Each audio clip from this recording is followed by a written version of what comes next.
Airtel da trade setup fazaba makak ure delivery da trade tawba yaba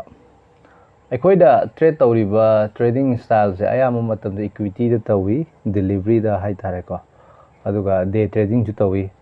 koina tawriba trade se kamai tawi kan sida akhoi gi rule khara lai trading system ama hairiba trading system je khoi trading edge sabado trading edge da ahan bada yauri se market se karamaina analyze tawni habagi rule lama laiba aigi oina price action da trade tawi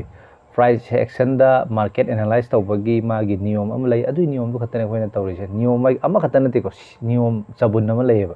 sigi niyom sigi matung ina analyze tawgani hariba aina market analyze tawbagi niyom sibu kari gumba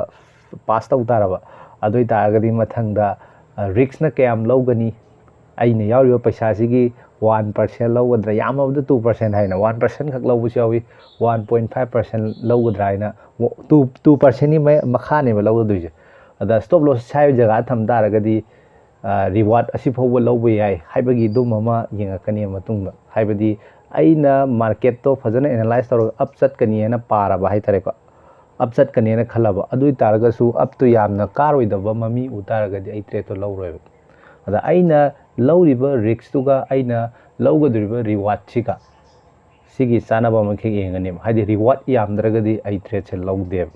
aduna hariba criteria singdo inmari yengani adugi matungda aigi mental analyze amu dawne mental analyze haidi trade se lawro matungda ne mental analyze haidi kana gum trade se lawro madu paisa karambadagi mu khara mu ma pa yarokani khara mu to mu yawni khara mu ma sumai chattoine seida wakhanje mo yam khalle aina kaani na khalamaga target si yawdringe as lokhtho sira kain khanba dumba jajar wakhana khalle aduna sumba wakhanje khandana ba aina trade se lawdringe da natraga trade se lawda ngairinge da aigi stop loss target asima pasi yawgana si tawni sima pasi da yawgana si tawni na predetermine tawthokani adugi matungina aina khalliba haidi si tawni khallinga chap chana ima adugi poto illaga sakani kai no kana aigi mentality je stable la leina ba haitar aduna aigi target se predetermine tawthoba aigi stop loss se predetermine tawthoba lupa kya mangani kya tongani se ai hana loi hodokadone adui matung sangadone trade kai no kanda si sangdragadi ai trade sidi sangraba adu kai da thokadone khangdre lamak na yawe thokpham je khangdo paisadi tongaba hojik thoksiju kadai hojik thorga muka khaladi haibugumba hojik thorani amuka khalagadi amuk chaktoine buga adagi thohodre paisa mangani kamai tawena matha sa laibi yawebuga aduma matha me amdo sadana ba system amda khoidi trade se niyom amda tawjai haitare uriba chart sida stock se uptrend na chatle je khoina hek yeng kana sum khangi uptrend na chatle habadi magi high singje mathang high na hena wangba adagi mathang high na moina wangba ka haifet mana taraga su kitangni wangi dana adagi low si ju mu ye kana si de low si je mathang gi low sin sum wange si low sin sida laiba low se sigi low sin mo hena wange sigi low si na mo hena wange sina uptrend oi have se ta eba mathang gi low je si oi ni na khan mai taraina sidai di pa kumak to mandre na khan mai gi perspective ta tar si kai gi no kana fundamental da mu aina khara yenge technical khak yeng mai na ta fundamental sida khoi gi Airtel siga Intel haibu company duga ani do pullaga 5G gi kai tawni kho kana wari mem lai gere adu gi news fajamam laire Intel haibu company je silicon gi production saba company babani je pullaga kai gom pot khara tawni laire fundamental da I manung da kok yam thada deba fundamental news se fajaba laire lairogera technical da karamba condition lai habdo adu gi matungina I trade tawbani ada 1 hour da mu yengse 1 hour da yengu matamda aina karigumba pot khara uba phang sigi jaga sida ne line ama chingthokpa matamda sai jaga sida yamna sauba resistance ama support ama uba phange sorry support haitare gadi price na kumakpa matamda makha da kumge tawu matamda thingba jaga sibu support hairaga khangne haidi ahan bada sidai price ta kumge tawu matamda sigi jaga se sima paje yoba kakhat ke chonga ga haitare haidi bounce tawra kakhat kena sibu support haira khangna bane sigi jaga se si jaga ma paje mathang yorok matamda sumu price na kong matamda mangona gi ꯆꯣꯡꯉ ꯆꯠꯈꯤꯕ ꯑꯗꯨꯗꯨꯅꯦꯕ support ꯂꯧꯔꯒ ꯀꯥꯈꯠꯈꯤꯕ ꯍꯥꯏꯇꯥꯔꯦ ꯑꯗꯨꯅ support ꯍꯥꯏꯔꯒ ꯈꯪꯅꯩꯅꯦꯕ ꯑꯗꯒꯤ ꯑꯃꯨꯛ ꯁꯤꯗꯩ ꯁꯨꯝ ꯀꯨꯝꯊꯔꯀꯥꯟꯗ ꯁꯤ ꯖꯒꯥꯁꯦ ꯍꯦꯛ ꯌꯧꯕꯒ ꯀꯥꯈꯠꯈꯤꯕ ꯁꯨꯃꯥꯏꯅ ꯌꯥꯝ ꯇꯣꯏꯅ ꯁꯤꯒꯤ ꯖꯒꯥꯁꯦ ꯍꯦꯛ ꯌꯧꯕꯒ ꯄ꯭ꯔꯥꯏꯁꯁꯦ ꯁꯨꯝ ꯀꯥꯏꯌꯦꯕꯀꯣ ꯑꯗꯨꯅ ꯁꯤꯒꯤ ꯄꯣꯠꯁꯦ कई कौगे काना सपोर्टने सपोर्ट करम सपोर्टनो काना याम चाव सपोर्टने मरमदी कइनो काना माना सिदे थिंगमीजे प्राइसना कुम थिंगमीजे अमुक्ता नतेब अदुगी मतिक थिंगमेबा अदुदुना सिगी पोचे सपोर्ट मसा मसु नते अचौब सपोर्टने हाइतारे अदगी मु आई जगह अमा मु सिंगे सिगी जगह सिना मु कमाई तव कासिना प्राइसना मथक कागे तव मतमना मासिना मु सिगी लाइन जे अगर चिंथोनीको हाना लेरब लाइन नतेब सिगी जगह हेक यौब प्राइसना कागे तब थिंगे प्राइसना कागे तब थिंबू रेजिस्टेंट है खानेबको है अथिंग अखोई फिजिक्स इलेक्ट्रॉन चेंब थिंबसी कोई कौवे का रेजिस्टेंट कौद्रो अदुमाइना प्राइसना मथक कागे तब थिंबसीबू रेजिस्टेंट है खानेबको अदा सिदा कमाई तौगे कानसिदने प्राइसने सिदा काखलक मंगोन थिंगेबको मंगोन थिंगा मखादा कुमे सिदासु करा काना सिगी जगह से थिंगे अदुगा मखादा कुमेब सिदासु काखलक साइबो कारमे अद सिदई थिंगा मखादा कुमथरेब सिदासु थिंगा मखादा कुमथरेबको असिदा ब्रेक चटखिबैसे मो अयु लाके सुमाइना याम हंजिन थिंगबा हाइतारे सिगी जगह सिना अदुना सिगी पोसिसु रेजिस्टेंट मचा मसु नते अचौब रेजिस्टेंट ने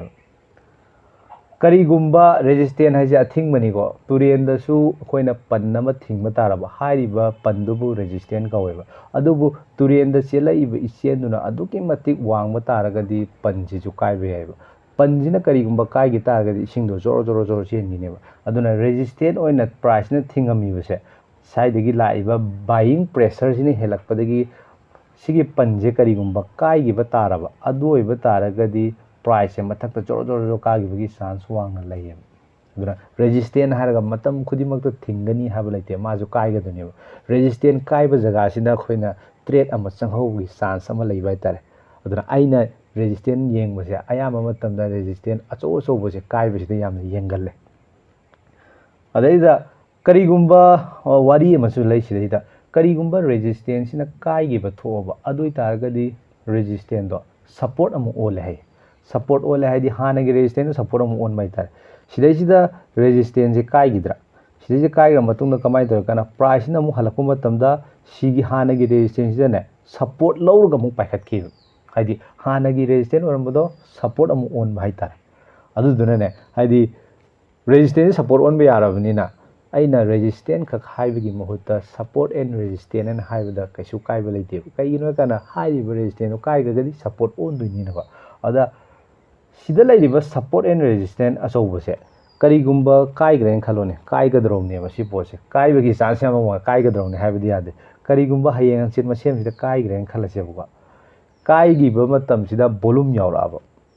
वॉल्यूम सिना ताइसि कइनो कांदा रेजिस्टेंट काइरिबा रेजिस्टेंस से बायर नत्रगा सेलर मैम बायर की प्रेशर ने हेनबाय तारे हाइदि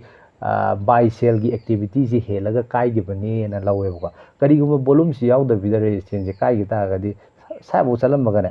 याम हलकपगी चांस याम वांग लैयो हाइदि रेजिस्टेंट फेक चट पाइ तारेको ngahak तौसिनरमगा खदक तौसिनरम तोपा अदुना वॉल्यूम सिदा मु येंगेबो करीगुम्बा वॉल्यूम से यावगा काइगि तारगदि मखादा पाक लाकंदेबो मथक सुम काइबा अदुना आइना वॉल्यूम से मुझे येंगनी अदगी साइड कईगुम्बा प्राइस यौरें खलोने अदुइ तारगदी सिगी स्टॉक से अइना अमुक लैबा यारे साइड बाय तौबा यारे अदा बाय तौर मतुंगदा मु अइना अमुक तौदोइसे स्टॉप लॉस ना कदाइदा थमगनी टारगेट ना काइदा थमगनी हाबसे सिसि अमुक सेट तौगनी सिगी ट्रेड सिददी अइ टारगेट थमरोय हाइदि टारगेट सिदि मथक तसुम थादोखरने अदुगा टारगेट से मखल अनिने थमदोइसे अहानब जगह अमख एंगनी हारिब जगह दो यौप मतमदा अइना लौरिब पोजीशन सिगी तंखाय अमदि एग्जिट तौरनी तंखाय अमदि थादो थमदोइने द स्टॉप लॉस सिना कायदा थमनी हाब मतमदा स्टॉप लॉस से सिगी कनो सिगी लैरिसिदा लैरिब हानगी रेजिस्टेंस से हानगी सपोर्ट हाइतारे सॉरी हानगी सपोर्ट प्राइस ने सिगी मखादा हे कुंब ngamद्रब सपोर्ट से सिगी मखादा अइ स्टॉप लॉस थमगनी ꯀꯩꯒꯤꯅꯣ ꯍꯥꯏꯀꯥꯟꯁꯤꯗ ꯁꯤꯒꯤ ꯁ꯭ꯇꯣꯞ ꯂꯣꯁꯁꯦ ꯄꯥꯛ ꯍꯤꯠ ꯇꯧꯔꯣꯏꯕ ꯃꯔꯝꯗꯤ ꯁꯤꯒꯤ ꯖꯒꯥꯁꯤ ꯌꯧꯕ ꯉꯝꯗ꯭ꯔꯕꯅꯦꯕ sida yauge tawbada thingaga leirabane support sida aduduna ai stop loss sai thamgani kai gino kan sida trade sina hafet kasinaramaga kuma ena khalasini tamba ngamana te market adi anything can be happen haibam lay kuma taraga su sigi mapasi rokuma tamda ai gi stop loss yaidri ngaida sidagi kagi na baina ai stop loss yaidana baina ai sawai thamgani aduga ahan bagi exit che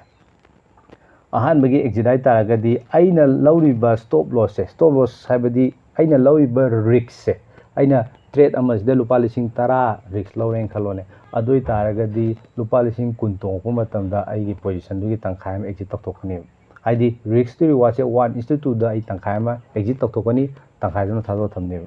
aduna ai gi ahan ba target se sigi mapa da thamgani aduga sai mapa sibu yogi taraba trade to ai sum thado thamane